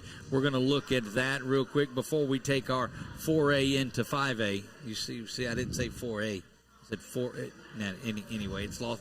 My humor's lost on anybody that's got sense. That's who it's lost. Yeah, it's mine's for the narrow-minded and shallow-minded like myself. So we go down there and we look at a 3A division that there sits Sterlington on top of it. And you look around and you say, okay, well, they've got the inside path to it, but there's Abbeville on the bottom side of it as well. And lurking in the back is the team that played in, and Union Parish is down on the bottom side. Gina, they're going to be ready to go. Although their playoff fate, they've struggled in the first round of the playoffs the last few years. So what comes of all of that? And then you got a big Grant Westlake matchup that's coming up, LaMar. How do you figure out 3A? I'll say this about Gina. I feel like they're one of the sleepers in this class because, I know they've had their share of heartbreak before in the first round, but last year they made it to the quarterfinals, and they were kind of a sleeper team, and I think they have a good shot of possibly doing that this year. You look at Kenner Discovery. They played against them last year in a tough matchup. I think they match up pretty well with Union Parish. That's going to be a hard-hitting matchup out there in Farmanville in the second round. And if they even get down to the quarterfinals, you look what Gina has to face against. They have to face against a team like maybe Abbeville or something like that. So I think they have a shot to possibly make it down there because they can do two things well. They have defense. They can run the ball. And those are the two things that you need to do once we get down to deep in the playoffs here. You have to have that. What do you look at in 3A, Will? I'm kind of looking at Iowa. We've seen them several times this year, just went undefeated for a while, rolling a lot of big teams. And then if you're the Farmers of Union Parish, you beat Manning to start the season. You had a little turmoil throughout there. You dropped down to 7. I think that's another solid team. And then, like I always say, my old buddy Coach John Richardson, he was going to join us tonight, but he had to go to a funeral. He's head coach of the Westlake Rams. Won 4 games last year. Started out the season, I think it was 5 or 6-0. Took that program to a 17 seed. Almost got that home playoff game. But if he can go on the road and win up the street at Grant, he would be maybe hosting Sterlington at home. And if the Cougars can pull off the win, they would have to travel up to Sterlington. So those two teams, for their reward on Friday night, will get number one. Going to be as interesting as a bracket as you will find on there. I like Iowa as well, coming up out of that side of the bracket. I think they're able to get past Sterlington and to go play for the title. I don't think they win the title. I don't think they win. I think that I love the number 3 seed teams because of the way their bracket is set up, and that's a very, very solid St. Martinville team in 3A. I think that their path takes them there. Can they get past Letcher in a third-round matchup? I really believe they can. An opportunity to face a Union Parish perhaps in the semifinals with that Abbeville team. But I think they're tested. I think they're rested. I think they're ready to go. St. Martinville, Iowa, St. Martinville, your champion. If there is one team to really look out for, though, look at number 22 Jennings, because they have the most dynamic player, I think, in this bracket here in with 3A. the ATN kid. Yes. I definitely think so. And this is a team that has been a low seed before and got all the way down to the Dome. I think they were 20 seed at one point. I mean, if you have that one player that's dynamic right there, they could possibly do it again, if he gets hot there. Well, Coach Phelps is a great coach. And when you got a kid that on any given night against any given opponent can get you 6 touchdowns, you can beat anybody on one given night. Indeed, they can. You're talking about Etienne, and we talked about him. Has his stock dropped any this year because their team's not been as successful as they had been in the past, or is it just still the measurables that he has? Well, happy birthday to Walker Phelps, Coach Rusty Phelps' son. I called him the other night, wished him happy birthday, and I asked him that exact question. He said no. Instead of 10 out of the 16 SEC schools, I think he's up to 14 out of 16 that's made him an offer. Yeah, absolutely. And to include Clemson and several others. And that's the beauty of it, too, is that you see the skill that young man has. It's just it's one of those seasons. But that goes to your point. Anytime he touches the ball, he can get to the end zone. I mean, he's a threat to score. I mean, anyway, you want him to run the ball, he got you there. You want him to catch the ball, he's got you there. You want him to be a return man, he's got you there. I'm pretty sure he can throw the passing a little bit. I'm pretty sure he can sell popcorn while doing all these different things. He's got you in any different type of way, and it's just going to be hard for one of these teams to get a chance to stop him and game plan against. So I think this week he's playing quarterback, I believe. From what I've been told, he may be playing quarterback, and that way the ball's always in his hands. I like that idea. So you're picking Jennings to win the state title in? No. I am going for Sterlington to win this one, though. I think Lee Doty has a good team there that he has there, and I definitely would love to see him win. So they go back-to-back, Sterlington does. They won it last year, right? No, that was Madison Prep, actually. Okay, gotcha. But that would be a good quarterfinal matchup between those two teams. Right. Look, one of the most exciting players playing for the Wildcats came out of Sterlington. Cole Jones, he's a freshman there, and it's just all over the field for the Wildcats. So we get the opportunity to call those guys on a week-in and week-out basis there. So you're staying with Sterlington, and I say that they get knocked off by Iowa on the route to St. Martinville. St. Martinville winning this one. Name like that, how come they're not over in the select? I don't understand that, but anyway, I digress. So that leaves us with just 5A football to go. Chuck's shaking his head at me, and I don't understand why on that. A lot of talk about all of the brackets that are difficult, 2A, 3A, 4A, 1A. You can make a case for everybody, but I don't believe that there is a stronger bracket that you can say, you know what, 10, 12, 13 teams have a chance at this. And I say 13 because Woodlawn of Baton Rouge is sitting there at 13, and they're the only ones that had knocked off Catholic of Baton Rouge this year, which we said nobody would do that, which I'm lost on it. What do you look at in the 5A bracket? Ooh, man. Me too. That's what I think. That's the first thing I say. But I look at all these, again, top to bottom, anybody can possibly win that matchup. And even though, like you said, Woodlawn of Baton Rouge, I mean, you think they could possibly even make it down there. I mean, this first-round matchup that they have against Natchitoches Central, I mean, Natchitoches Central is a team that can really, that can, I think, win one or two games down there. because they got some great athletes. I mean, the DeMars twins, Kalen DeMars, great running back. His brother, Braylon DeMars, is a pretty solid hitter. I got a chance to see him hit. But also Justin Aaron, I think he's the best player on that team. I mean, he has 6 interceptions so far this season, and a lot of schools are going after him, and he's definitely one of the best players they got. And that's a 13-20 matchup for the right to go down to Destrehan and play those guys. So, I mean, Will, your looks over the 5A bracket, what do you see there? Well, the first thing that jumped out to me today, I think the Trojans can beat Parkway, and then I really think that the Ash Trojans can upset number 2 Captain Shreve. And then when you upset look who's 2, coming to town. When you upset 2, then you take 2's path, and then you just kind of look there. I think that can happen. And then on the Natchez Central side, we were hoping they'd get a home game. They just missed out on it. We think that's a winnable game for them. All year long, we talked about how Ruston was a team up and coming. And they've got up to number 5 spot. And then, you never can count out West Monroe when several after the loss, several people, you read the stuff, they're not what they were. And then they come back and roll Ash. Ask Ruston, ask Ash. That's right. Ruston and Ash can testify to that. Don't ask Ouachita. Because Ouachita beat them. So, but that led to it. Ouachita and Neville and Catholic of Baton Rouge are the ones that knocked off West Monroe, and they have gotten very aggravated in the weeks following that. And then that way, by being the 9th seed, if they win, they'll host Chalmette at home, so they would actually get that home game in anticipation of a quarterfinal matchup with Zachary. And that's a game that we saw that for the state title, what was it, 3 or 4 years ago, West Monroe and Zachary, when Zachary won, 3 out of 4? I think before so. Just this last season when Ash beats them on the road up there.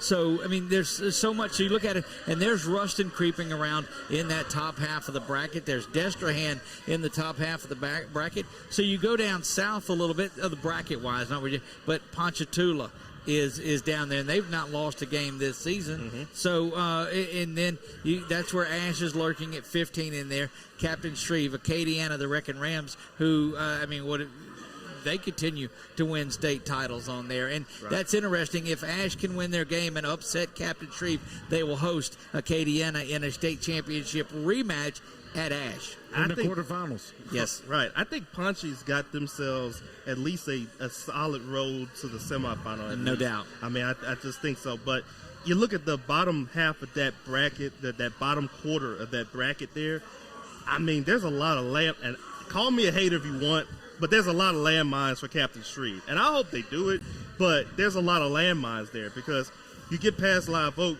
you got to worry about Ash or Parkway. You get past them, you got to worry about Acadiana. So if they get, like I said before, if they get down to the semifinals, it'd be well earned for them. There's no doubt about it. You look at, and a lot of times you'll say, well, this path is easier, that path is easier. There is not a path that is easy because you look at some quarterfinal teams in there of Zachary, West Monroe, Chalmette is in there. Woodlawn of Baton Rouge, who beat Catholic of Baton Rouge already this year. Destrehan is there. Ponchatoula, Ouachita, who beat West Monroe earlier and went to double overtime with Ruston in their game and had that battle with Ash too. So you look up and down, and I don't think there's an easy path for anyone in 5A.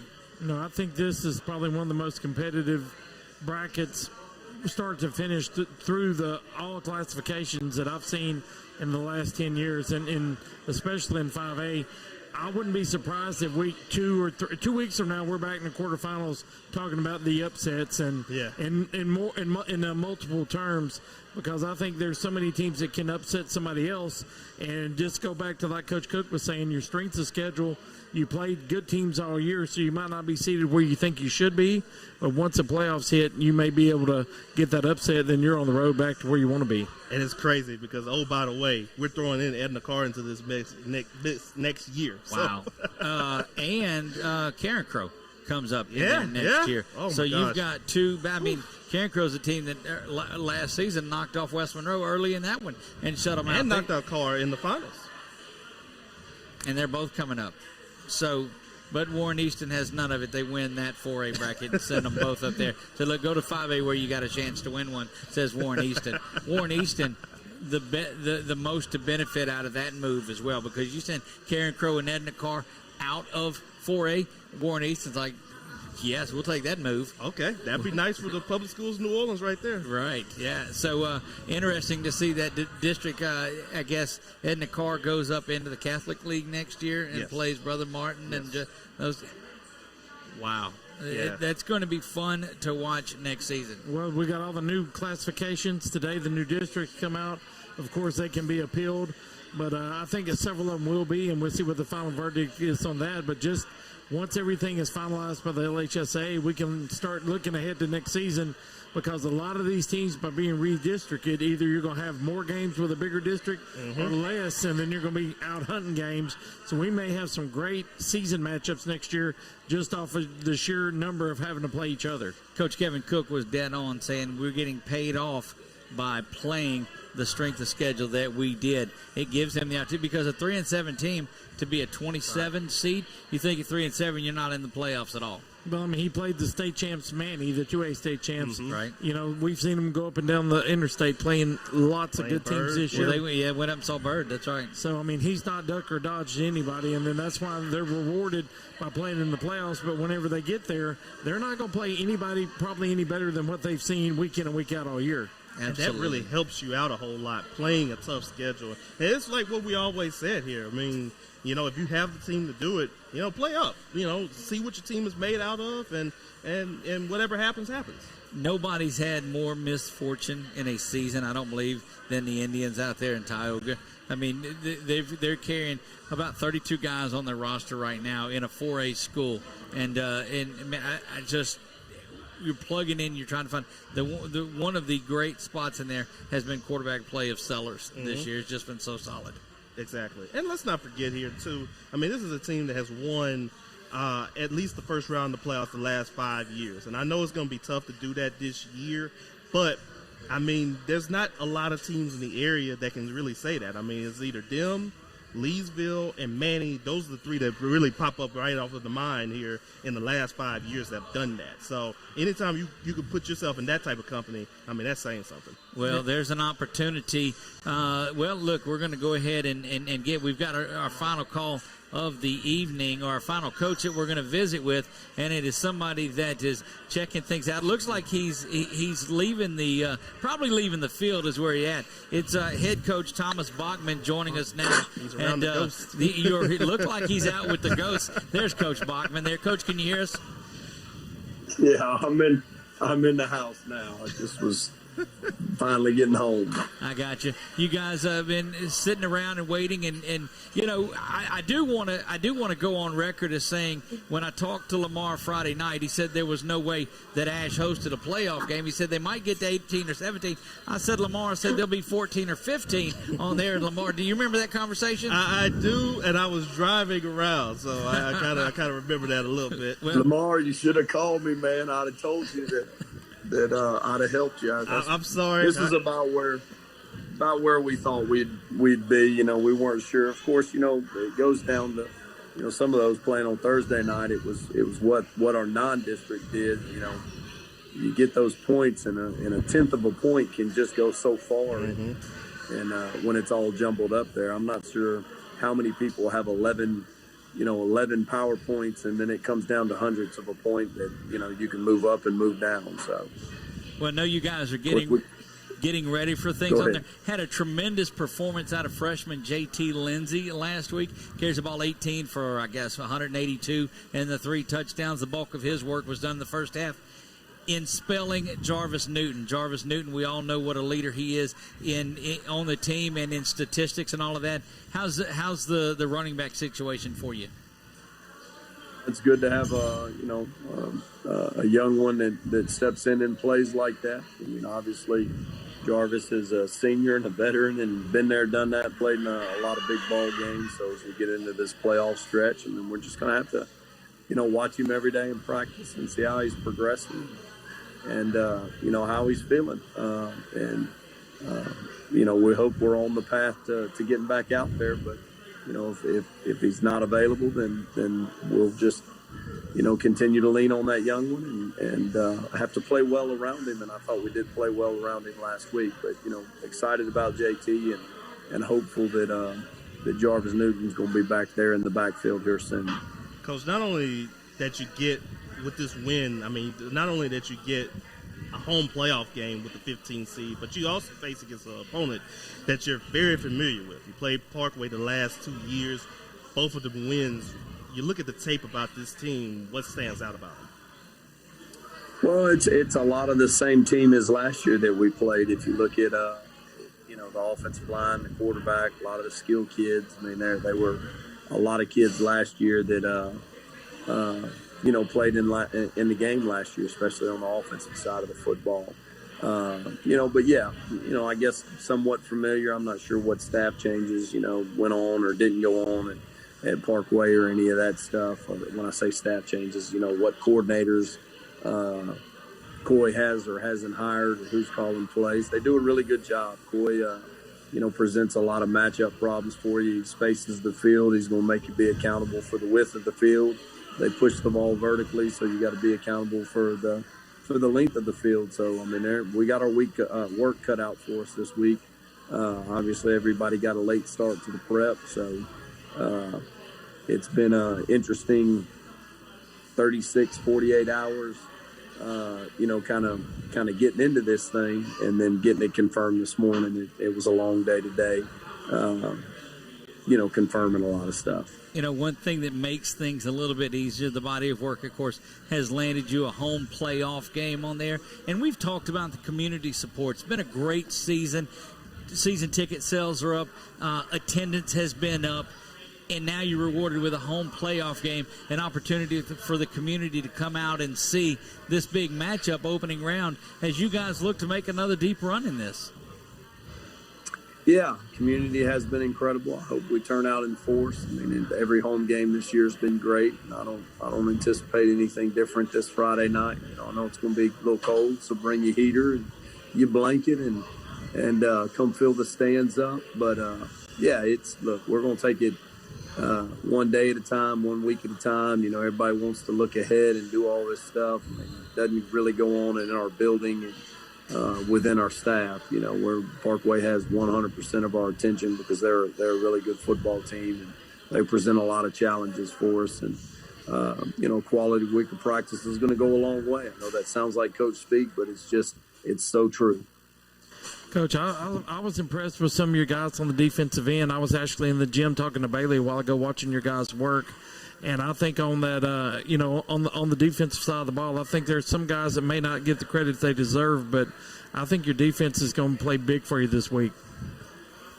No doubt. I mean, our defense has played well really all year. It starts with the big boys up front, and Jamari. And we do feel good about our defensive front as far as their ability to anchor in there and play hard. We played really well at linebacker with Adai and Terrell Blake. And then the experience, while most of them are underclassmen, that they have experience. A lot of them played last year. So, yeah, we feel good about that group. And I think we need them to play well this week because they have some guys that are elusive. But, yeah, no, I appreciate you saying that, and I agree with you. We do feel good about our defense, and we just want to play our best ball. Well, Coach, we're excited about the game on Friday.